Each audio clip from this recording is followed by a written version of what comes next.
안녕하세요. 주말 잘 보내셨나요? 월요일 주식을 다 팔까요? 화요일 중대 발표가 있어요. 그 결과에 따라서 산타 랠리가 올지 아니면 폭락이 올지 결정될 것 같아요. 중국은 3년 만에 제로 코로나 완화 정책을 쓰고 있는데요. 그동안 억눌렸던 소비 심리가 폭발할 것 같습니다. 구독, 좋아요 부탁드립니다. 이번 주 화요일 저녁 10시 30분에 근원 CPI 지수 발표가 있는데요. 과연 결과가 어떻게 나올지 전 세계 이목이 집중돼 있습니다. 예상보다 높게 나오면 세계 증시는 폭락할 것이고요. 예상보다 낮게 나오면 그때부터는 산타랠리가 시작될 것 같아요. 근원 CPI 지수 결과에 따라 목요일 금리 인상이 결정될 것 같습니다. 전주에 PPI 지수가 높게 나와서 이번 CPI 지수도 높을 거라는 전문가들의 의견인데요. 그러면 월요일 날 주식을 다 팔아야 될까요? 개인적인 생각은 예측과 동일하거나 예측보다 좀 낮을 것 같습니다. 인플레이션보다는 디플레이션이 더 위험하기 때문에 저는 계속 그냥 홀딩하기로 했습니다. 찰리 먼거는 우리나라 나이로 거의 100세에 가까워졌는데요. 건강한 몸과 총명한 두뇌가 진짜 대단한 것 같습니다. 우리의 주변을 봐도 80세가 넘으면 활동하기도 어렵고요. 인지 능력도 많이 떨어집니다. 그러나 찰리 먼거는 거의 100세가 다 됨에도 불구하고 건강한 육체를 가진 것뿐만 아니라 몇십조 단위의 투자까지 하고 있어요. 저도 찰리 먼거처럼 저렇게 멋있게 늙었으면 좋겠습니다. 찰리 먼거는 자신의 부를 다른 사람들의 돈과 비교하는 것에 대해 전혀 신경 쓰지 않는다고 말합니다. 찰리 먼거는 자신의 부를 축적하는 동기 여부는 항상 독립성을 확보하고 비즈니스와 삶에서 원하는 것을 할 수 있는 자유를 확보하는데 그 중점을 두었으며 더 많은 사람들이 그의 모범을 따르기를 바란다고 말했습니다. 나는 나 자신의 삶에서 부러움을 극복했고 나는 아무도 부러워하지 않는다. 나는 다른 사람이 가진 것을 신경 쓰지 않는다라고 말했답니다. 항상 비즈니스에서 부러움과 질투의 감정을 피하려고 노력하고 이러한 유형의 생각은 편향된 결정을 내릴 가능성이 높기 때문에 경력에 해를 끼친다고 찰리 먼거는 말했답니다.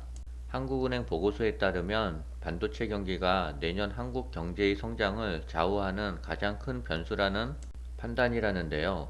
한국은행 보고서에서 향후 반도체 경기 하강은 우리 경제에 적지 않은 영향을 줄 가능성이 있다며 반도체 경기 하락세가 내년까지 이어질 것이라고 내다봤습니다. 통상적인 재고 조정에는 2에서 3분기 정도가 지속돼 내년 하반기부터는 반도체 경기가 완만한 회복세를 보일 것으로 전망했습니다. 부동산 경기보다는 반도체 경기가 한국 경제에 더 큰 영향을 줄 것이라고 전망했습니다. 그래서 삼성전자도 내년에는 허리띠를 바짝 졸라매겠다는 회사의 정책이 있었고요. 내년도 상반기까지는 더 먹고 살기 힘들 것 같습니다. 세계 최고의 펀드 매니저들은 2023년 중국 주식에 대해 대부분 낙관적으로 보고 있는데요. 제로 코로나가 완화됨에 따라 중국 주식은 계속 랠리를 할 것이라고 예측하고 있습니다. 중국의 경제 재개에 대한 낙관론 외에도 지정학적 긴장 완화와 저렴한 밸류에이션이 매수 이유라고 하고요. 중국은 제로 코로나 정책으로 3년 동안 경제 활동을 거의 못했는데요. 이제부터는 중국인들의 보복 소비 심리가 시작될 거라고 합니다. 중국의 지방정부에서는 내년에는 중국의 설날인 춘제를 고향에서 지내라면서 권하기도 하고 있답니다. 그렇게 되면 거의 3년 만에 명절을 고향에서 보내는데요. 그동안 못 샀던 화장품도 사고 옷도 사고 여러가지 소비가 진작될 것 같습니다. 중국의 춘제 특별수송기간 항공기 순간 검색량이 160%를 증가했다는데요.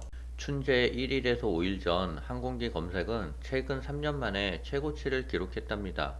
이제부터는 여행, 소비, 문화 여러 방면에서 소비가 폭발적으로 늘어날 것 같고요. 물론 전기차도 많이 팔릴 것 같습니다. 전기차가 많이 팔려서 차이나 전기차 주가가 많이 올라갔으면 좋겠네요. 중국의 CATL 주가가 많이 저평가됐다라는 보고서인데요. CATL이 지난 10월 누적으로 글로벌 배터리 시장 1위를 기록 중인 가운데 향후 판가 연동 계약과 신제품 출시로 수익성 개선이 기대된다는 보고서가 나왔습니다. 박진수 신영증권연구원은 CATL은 오는 2025년 말 전체 720GWh 배터리 캐파를 구축할 계획이며 2030년까지 연평균 22% 성장이 예상되는 중국 내수 배터리 시장과 해외 증설 물량에 힘입어 출하량 기준 1위를 유지할 것으로 내다보고 있습니다. 보조금 지급 종료와 높아진 전기차 침투율로 내년도 중국 전기차 판매 성장률이 약 20%로 둔화가 예상되나 최근 보조금 지급 연장안이 논의되고 있다는 긍정적인 소식도 들리고 있다고 합니다. 2024년부터는 중국의 지역에서의 배터리 생산이 본격화되는 시기이며 해외 물량 확보로 현 시점 높은 수익성을 유지 가능한지가 주안점이라면서 주가가 연초 대비 28% 하락하며 LG 에너지 솔루션과의 밸류에이션이 6배 이상 확대됐는데 저평가 매력이 부각되는 구간으로 판단되어지고 있고요. LG 에너지 솔루션의 세전 영업이익 대비 기업의 시장가치 비율은 19.6배이고 CATL은 13.4배밖에 안 된다고 합니다. 차이나 전기차는 많이 저평가되었어요. 그래서 주가는 앞으로 올라갈 일밖에 안 남은 것 같습니다. 1년 반이나 참았는데 지금 매도하시는 분은 안 계시겠죠?